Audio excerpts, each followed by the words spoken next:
Cuidado, ahora sí, ¿no? Sí, sí, sí.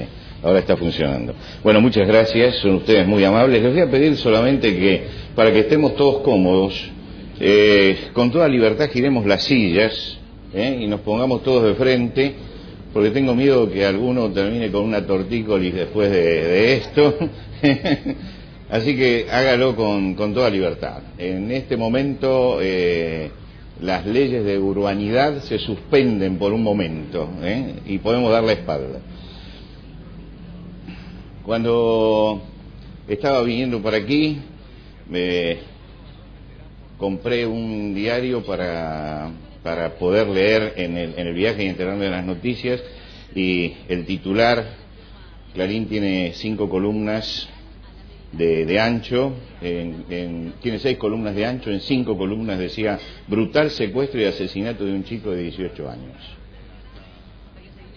Ayer volví a comprar el diario, otro muerto en Rosario. Los argentinos ya tenemos el muerto nuestro de cada día. Y lamentablemente, en esta vorágine de la información y en esta forma tan veloz en que se está deslizando nuestra vida, un muerto tapa a otro muerto. Y rápidamente nos olvidamos de lo que pasó, nos olvidamos de lo que está sucediendo y van quedando allí, como jalones, esto que es simplemente la instalación en nuestro medio de la muerte. Nos vamos acostumbrando a esto. Un caso tapa al caso siguiente y rápidamente nos olvidamos de eso y seguimos adelante. Todo esto nos lleva a una desvalorización cada vez mayor de la vida. Pensando en esto, volví a leer La condición humana de André Malraux, y al final él trae una frase, una paradoja, que me parece que es una de esas frases geniales. Uno de los personajes dice, en medio de la guerra, una vida no vale nada, pero nada vale más que una vida. Y creo que esta reflexión que hace frente a la instalación de la muerte es válida, porque la paradoja es perfecta. Hoy parecería en nuestro país que en una vida no vale nada, por la inseguridad, por lo que está sucediendo con la inserción de la drogadicción y del narcotráfico en nuestro país, por las leyes del aborto que se están promoviendo en todas partes, por las discusiones que se hacen alrededor de esto, casi siempre insustanciales, pero llenas de un dogmatismo secularista destructivo. Parecería que una vida ya no vale nada. Y sin embargo, en realidad nada vale más que una vida. Yo creo que las sociedades, sin darse cuenta, avanzan hacia el desprecio por la vida. Y digo sin darse cuenta, como aquella fábula que me contaba mi maestra en la escuela primaria, de la rana que la ponían en una olla de agua fría y le van calentando de a poco y no se daba cuenta hasta que estaba cocinada, ¿no? Y creo que eso es lo que nos está pasando, que estamos dentro de una olla en la que entramos con agua fría, la van calentando lentamente y no nos damos cuenta de que nos estamos cocinando. Tal vez tenemos que mirar estos tiempos como los calificó Ernesto Sábato en uno de sus ensayos. Él dijo: nuestro tiempo del desprecio. Y creo que es una calificación correcta. Es un desprecio total por el prójimo, por la vida y del otro. Es un desprecio total por la vida en sí, por la vida humana. Es un desprecio total por nuestra propia vida también. Yo tomé conciencia de lo que es esto viajando por América Latina y sobre todo cuando visité por primera vez Colombia y cuando vi lo que era vivir realmente sumergido en una situación de tensión constante y la presencia permanente de la muerte. Conversaba ya con Rosalba, que era una médica forense que preparaba médicos, y me decía: no doy abasto preparando profesionales. Dice: en este momento estoy yendo para la universidad, voy a preparar profesionales en autopsias y en reconocimiento de cadáveres en el aula magna de la facultad. Yo me quedé y le dije: ¿pero qué es lo que pasa? Y me dice: mira, en la ciudad de Medellín, cada fin de semana hay 80 asesinatos. Lo que quiere decir que cada lunes tenemos 80 cadáveres a los que hay que hacerle la autopsia para saber por qué murieron, y en muchos casos tenemos que reconocerlo. Y bueno, yo como buen porteño le dije, pero así no se puede vivir. Y ella me miró y me dijo, a todo se acostumbra uno, también se acostumbra a la muerte, también se acostumbra a la muerte.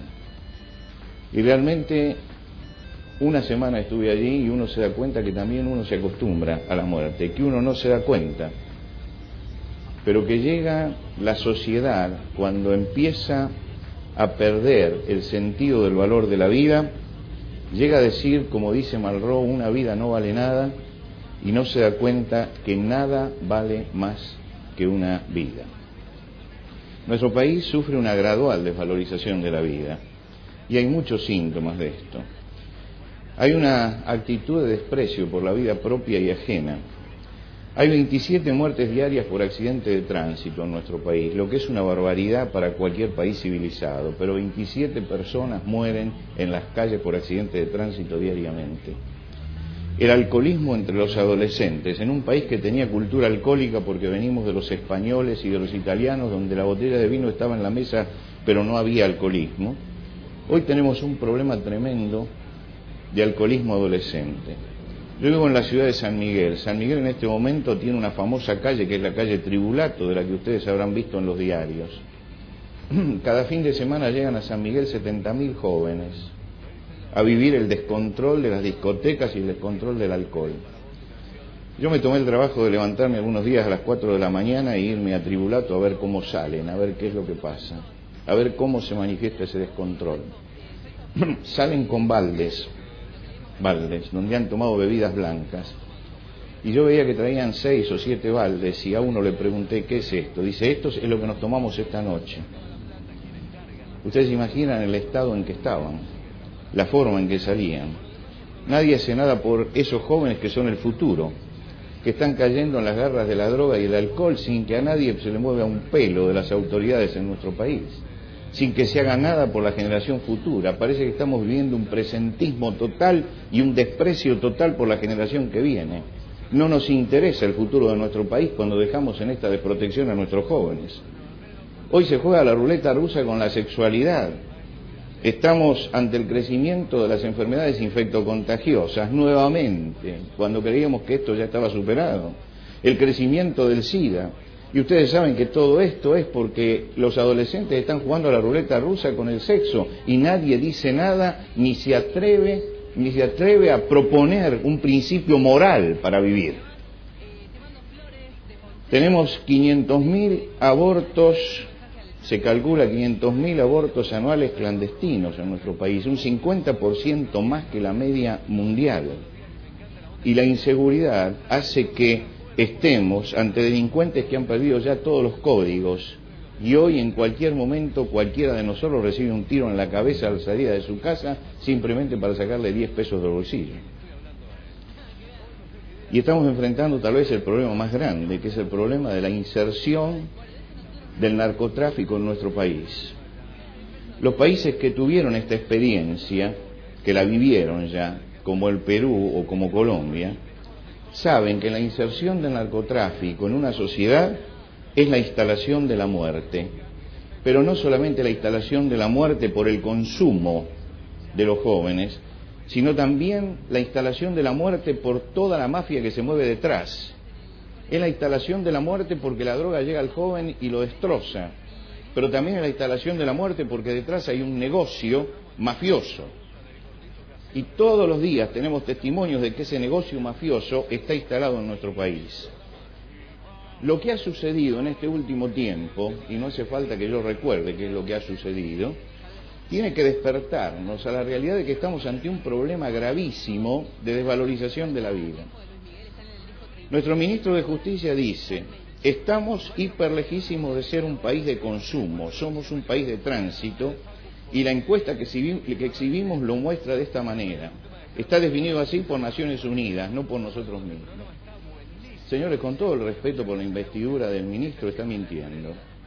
Está mintiendo porque donde hay Paco, y ustedes habrán escuchado esto del Paco, hay pasta básica, es lo que se llama pasta básica.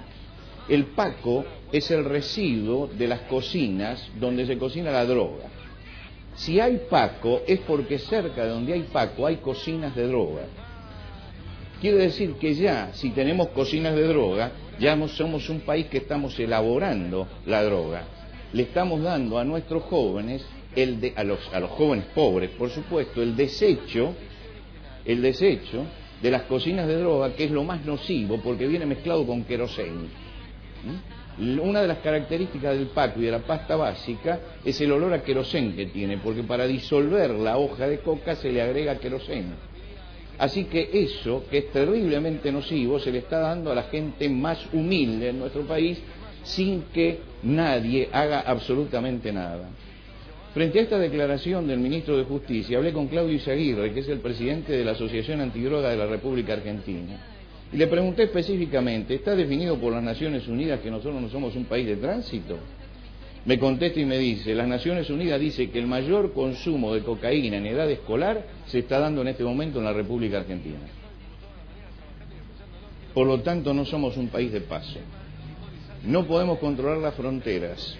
750 pasos hay con Bolivia, 60 pasos clandestinos hay con Paraguay, más de 1.500 pistas clandestinas hay en el norte argentino, y sin embargo no tenemos las fronteras radarizadas, lo que quiere decir que la entrada y la salida en nuestro país es amplia y generosa. ¿Por qué se vienen a instalar el narcotráfico en nuestro país? Justamente porque se instalan en los países donde no hay controles y donde es más fácil la corrupción. Lo que quiere decir que en nuestro país, si se está instalando hoy el narcotráfico y se está instalando la muerte, es en primer lugar porque no tenemos vigiladas las fronteras como conviene, y en segundo lugar porque hay corrupción en el poder político y en las fuerzas de seguridad. Si no hay corrupción en el poder político y en las fuerzas de seguridad, no es posible que se instale el narcotráfico. Esto lo tenemos que saber, esto es un axioma. Para que se instale tiene que haber complicidad. Y hay complicidad en nuestro país del poder político y hay complicidad de las fuerzas de seguridad para que se instale la muerte. Un pan de marihuana en Pedro Juan Caballero, que es la localidad paraguaya donde se produce, cuesta 10 pesos. Cuando llega a la ciudad de Resistencia cuesta 200. Cuando llega a la ciudad de Santa Fe cuesta 400. Cuando llega a Buenos Aires cuesta 800. 10 pesos. Llegó a 800, 80 veces más. Es un negocio redondo. En Argentina se fuman más de 2.000 toneladas de marihuana por año. No hay carteles de narcotráfico en la Argentina. Mentira. En Buenos Aires solamente hay 3 carteles ya instalados en la ciudad de Buenos Aires. En la Villa 1114 está el cartel peruano del narcotráfico. En la Villa Soldati está el cartel paraguayo y en la zona de Constitución está el cartel dominicano. Los peruanos que han llegado son lo que queda de Sendero Luminoso y están ocupando casas en la ciudad de Buenos Aires, casas entre paréntesis abandonadas. Para que se ocupe una casa abandonada y para que puedan vivir en una casa abandonada, tienen que tener la aprobación municipal, porque si no, son desalojados inmediatamente. Yo me pregunto quién les está dando la autorización para que estén ocupando esas casas. Y esto está hablando de la conexión que hay. Desde hace 25 años, me dijo una diputada en Colombia, todos los candidatos a presidente y todos los que han ascendido al poder fueron financiados por dinero del narcotráfico.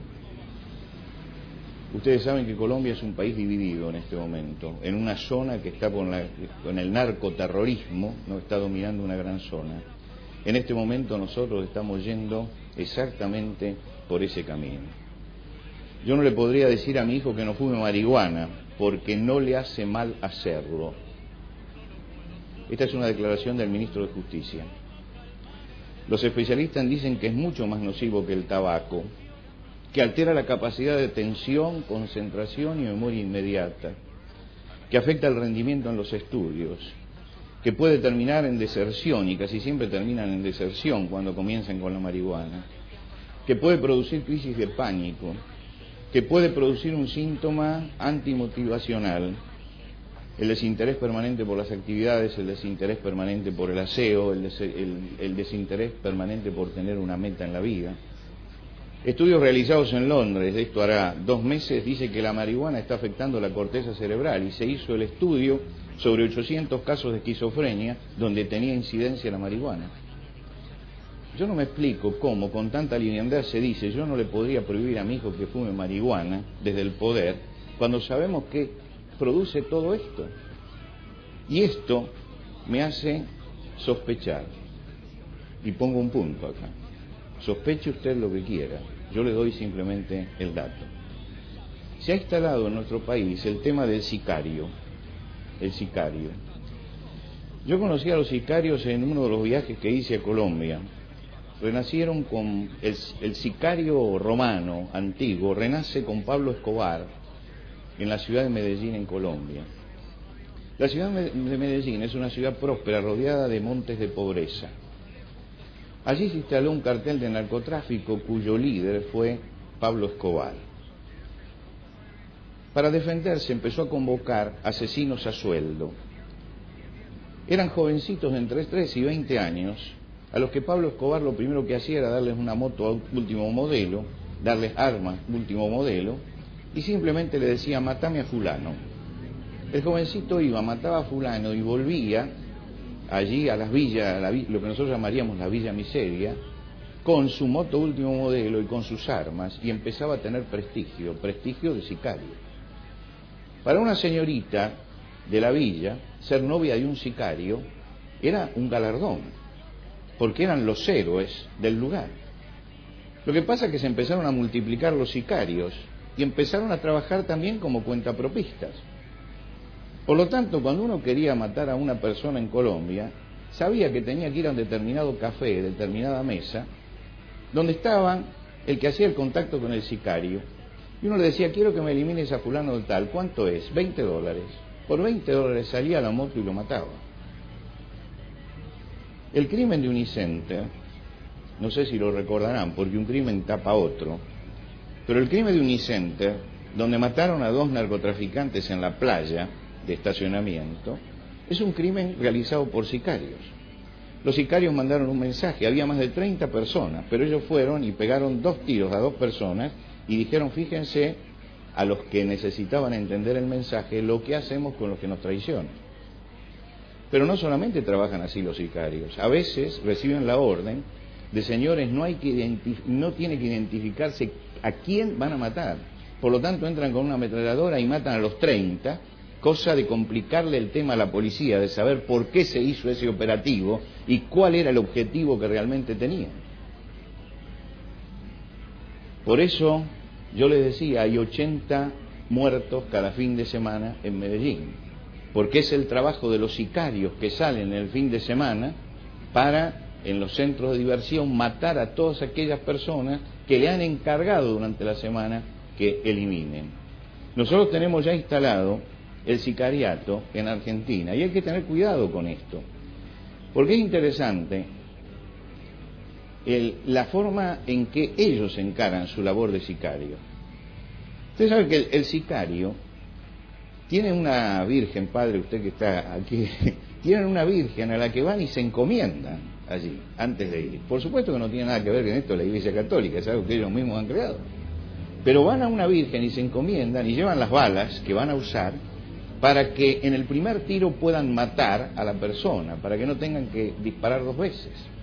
O llevan el puñal para que en la primera puñalada puedan eliminarlo. Tienen ritos de iniciación. Ahora no cualquiera puede ser sicario. Cuando lo llaman a una persona y quiere ser sicario porque quiere entrar dentro, le dicen, bueno, vamos a hacer una cosa. La primera persona que pase con una camisa azul la matás. Si lo hace, entonces entra a formar parte del grupo de los sicarios. Lo que quiere decir que si usted salió ese día con una camisa azul, usted puede recibir un tiro en la cabeza y nadie va a saber por qué pasó. Es que un sicario estaba haciendo méritos para que lo reciban. Esta es la cultura de la muerte. Ahora, uno tiene que preguntarse a esta altura, ¿por qué se desvaloriza la vida en esta forma y por qué toleramos todo esto? Y tal vez la pregunta que nos tengamos que hacer esta mañana es, ¿y por qué tenemos que respetar la vida? ¿Por qué la vida humana es valiosa? ¿Por qué dice Malraux que nada vale más que una vida? son preguntas que en su momento trató de contestar Federico Nietzsche. Él dijo que para alcanzar la meta el hombre debe evolucionar mediante una inversión de los valores. Es decir, que la sociedad occidental, para llegar al superhombre, para salir del hombre y llegar a eso que él llamaba el superhombre, tenía que invertir los valores, tenía que cambiar la escala de valores. El valor supremo para Nietzsche era la vida, pero la vida sana, la vida en plenitud, no la vida enferma, no la vida débil. Y entonces él decía que con la vida que sea débil o que sea enferma, no se debía manifestar compasión. Al enfermo y al débil había que empujarlo al abismo para que caiga. Es decir, que había que conservar la vida únicamente cuando la vida era plena. A nosotros nos parece esto una barbaridad, pero usted lea los escritos de Peter Singer, el pensador que hace poco anduvo por Buenos Aires y los reportearon en la revista Ñ, y él dice que entre un niño con síndrome de Down y un chancho sano, vale más un chancho sano que un niño con síndrome de Down. Y es un pensador de este tiempo. ¿Qué fue lo que intentó Nietzsche? Él intentaba que la moral occidental, los valores occidentales de la piedad, de la humildad, de la sumisión, de la caridad, fueran reemplazados por la dureza, por el poderío y por el odio. Él trasladó el tema de la selección natural de Darwin, lo trasladó a la raza humana y lo trasladó a la época. La supervivencia de los más aptos. Estaba en Holanda y cuando salía del hotel me ofrecían insistentemente droga. Yo salía y me venía alguien siempre a vender droga. Me asusté, volví al hotel y pregunté por qué me ofrecía todo el mundo droga. Me dijeron, miren, dice, porque aquí está permitido, está legalizada la droga. Dice, y usted es un turista y a lo mejor vino acá para hacer turismo con la droga.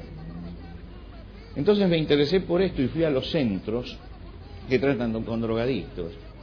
Y me dijeron, bueno, sabemos que el 30% de los jóvenes va a desaparecer con la droga, que son los más débiles.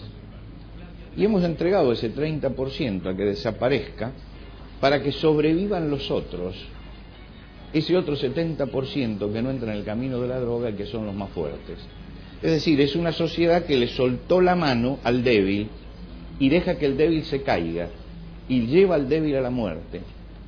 Esto es la desvalorización de la vida y esto es lo que estamos viviendo nosotros hoy. Por eso yo creo que Nietzsche es el padre de la posmodernidad. Propone una vuelta al paganismo y una negación de los valores cristianos. El mundo pagano había desvalorizado totalmente la vida. El circo romano, que había empezado siendo un circo de malabares, terminó siendo un espectáculo sangriento donde se tomaba a los esclavos, a los débiles y los tiraba a las fieras para ver cómo las fieras los devoraban. Lo que quiere decir que habían desvalorizado la vida. ¿Cómo es que recuperó el mundo occidental su sentido de la vida? Porque llegó el cristianismo y el cristianismo comenzó a enseñar otra cosa. Comenzó a enseñar que cada vida es respetable porque cada hombre es la imagen de Dios, lleva la impronta de Dios y por lo tanto es respetable como ser humano. No interesa si la vida es débil, no interesa si la vida es enferma, no interesa si se ha caído, ese ser es respetable porque lleva en alguna forma la imagen de Dios. Es una creación individual. Cada uno de nosotros que estamos aquí somos únicos, somos irrepetibles, somos piezas únicas. Y esa pieza única no se puede tocar. Y si nosotros tenemos tanto celo por cuidar la Gioconda o las Meninas de Velázquez, porque son piezas únicas, tendríamos que tener también tanto celo por cuidar la vida de cada ser humano, porque también el ser humano es pieza única y es una pieza irrepetible. Y esto es un concepto que ha traído el cristianismo. Y el cristianismo trajo al mundo occidental el sentido de la compasión. El primer hospital del mundo se crea en el siglo IV, con dinero que da Fabiola, una cristiana. En la Edad Media los cristianos llenaron de hospitales Europa para tomar a los débiles, a los que tenían problemas, y enseñaron a lavar las heridas con agua limpia, a recetar dietas, a dar calefacción a los cuartos, para ayudar a aquellos que realmente estaban sufriendo. En el siglo IV, San Basilio, que era obispo de Cesarea, creó un hospicio donde por primera vez sirvieron las mujeres. El antecedente de la enfermería femenina aparece justamente en el siglo IV por acción de los cristianos. El padre de los benedictinos, San Benito de Nurcia, estableció enfermerías en los monasterios en Montecassino en el año 509. Y Salerno fue la cuna de una de las grandes escuelas de medicina de la antigüedad. Los primeros leprosarios del mundo fueron puestos por los cristianos, es decir, los cristianos trajeron el sentido de compasión a una sociedad decadente. ¿Qué es lo que está pasando en este momento? Que estamos abandonando todos esos principios que hemos recibido de compasión, de amor, de respeto por el prójimo, de respeto por la vida. La estamos desvalorizando totalmente porque nos estamos alejando de esos principios. No queremos tener raíces en el pasado, no queremos mirar cuál es nuestra historia, no queremos mirar para atrás. Esta es una postura muy posmoderna, no mirar para atrás y no ver el enlace que uno tiene con la historia. Pero si Occidente, como dice Max Weber, es la cultura más dinámica de la historia, el motor de esa cultura dinámica justamente ha sido la fe cristiana, que se metió en las entrañas del mundo occidental y nos enseñó una cantidad de cosas con respecto a la vida humana. Por supuesto, y no voy a ignorar, que también el cristianismo hizo muchos desastres en la historia. No vamos a negar eso. Sinceramente, tenemos que decirlo. Hubo muchas cosas negativas, pero por las cosas negativas no podemos dejar de evaluar las cosas positivas que el cristianismo dejó. Es verdad que hubo tribunales de la Inquisición, es verdad que hubo cruzadas, es verdad que los protestantes aceptaron la esclavitud, es verdad todo eso. Pero también es verdad que le dieron un dinamismo tremendo cuando le enseñaron una cantidad de valores que nos llevó a respetar el prójimo y a respetar la vida, y por eso somos en este momento lo que somos. Ahora, ¿qué es lo que tenemos que hacer en este momento? Yo voy a tomar una frase de San Pablo. San Pablo, en un momento de su carta a los romanos, dice: cambien su manera de pensar para que así cambie su manera de vivir. Acá lo que necesitamos es un cambio en nuestra forma de pensar. La gran frase o la gran palabra de cambiar la manera de pensar se sintetiza en algunas versiones de la Biblia con la palabra arrepentidos, arrepentimiento.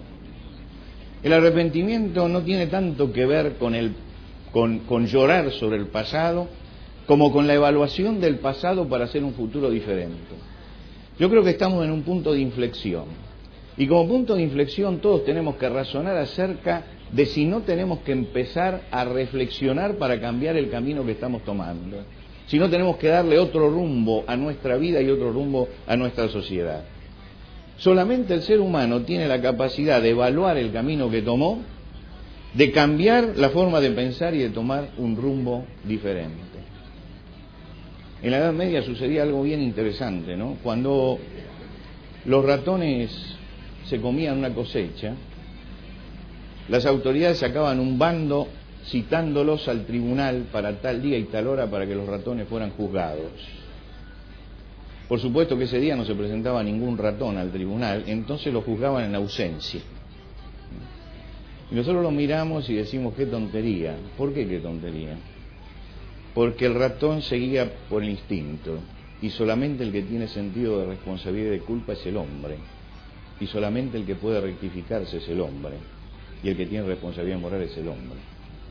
Por lo tanto, lo que está pasando hoy es una tarea que nos compete a todos los que somos seres pensantes. La defensa de la vida no es un asunto de algunos solamente, ni de las autoridades, es algo que tiene que ver con todos nosotros.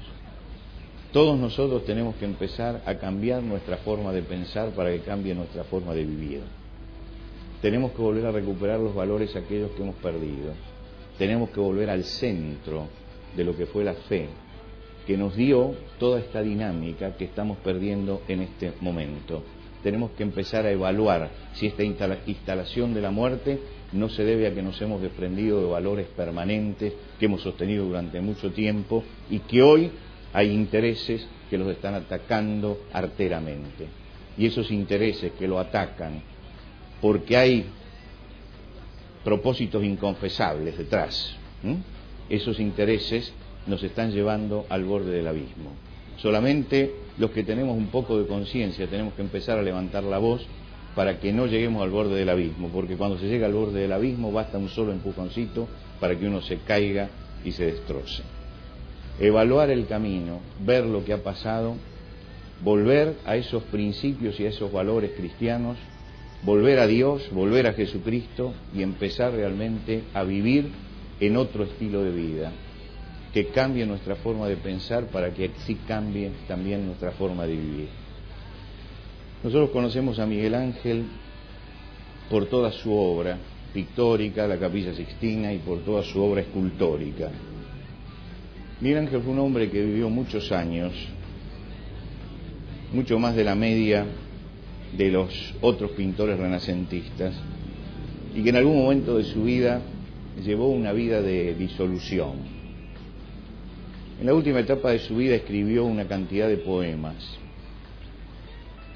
Lo conocemos por su obra como pintor y como escultor, no por su obra literaria, pero escribió una cantidad de poemas, muchos muy interesantes, donde evaluaba él su propia vida, donde él miraba un poco para atrás al final, miraba toda su obra y miraba también lo que venía, lo que tenía por delante. En uno de sus poemas, él dice así, en una traducción que por supuesto al ser traducción pierde todo el encanto del lenguaje original y la música del idioma italiano, ¿no? Dice así: mis pensamientos me llevaron una vez a abrazar cosas dañinas. ¿Qué son ellas ahora, cuando dos temibles muertes están cerca? La muerte física me sujeta. La muerte eterna saca su espada. Vana es la ayuda de la pintura y de la escultura. Mi solo refugio es el amor divino que desde la cruz extiende sus manos para salvarme. Es un hombre que había llegado a la última verdad, que todo lo que uno hace, toda la obra, por magnífica que sea, no sirve para nada cuando uno llega al borde de la vida y llega a la eternidad. Uno necesita aferrarse a lo eterno. Y yo creo que tenemos que empezar a aferrarnos a esos valores eternos en este momento, porque los necesitamos como personas para tener paz en nuestra vida, porque lo necesitamos como sociedad para defender en serio la vida, porque lo necesitamos como nación, porque si no, vamos a tener que borrar las 3 palabras libertad de nuestro himno, porque vamos a ser un pueblo de esclavos. Yo quiero seguir hablando de libertad, libertad, libertad. Quiero entonces volver a los grandes valores de nuestra cultura y de nuestra civilización. Para volver a esos valores hay que volver a Jesucristo. Volver a Jesucristo es volver a la raíz de los valores y es encontrar una respuesta para esta situación que todos estamos viviendo. Porque en Jesucristo vuelve a tomar valor la vida de cada ser humano. Muchas gracias.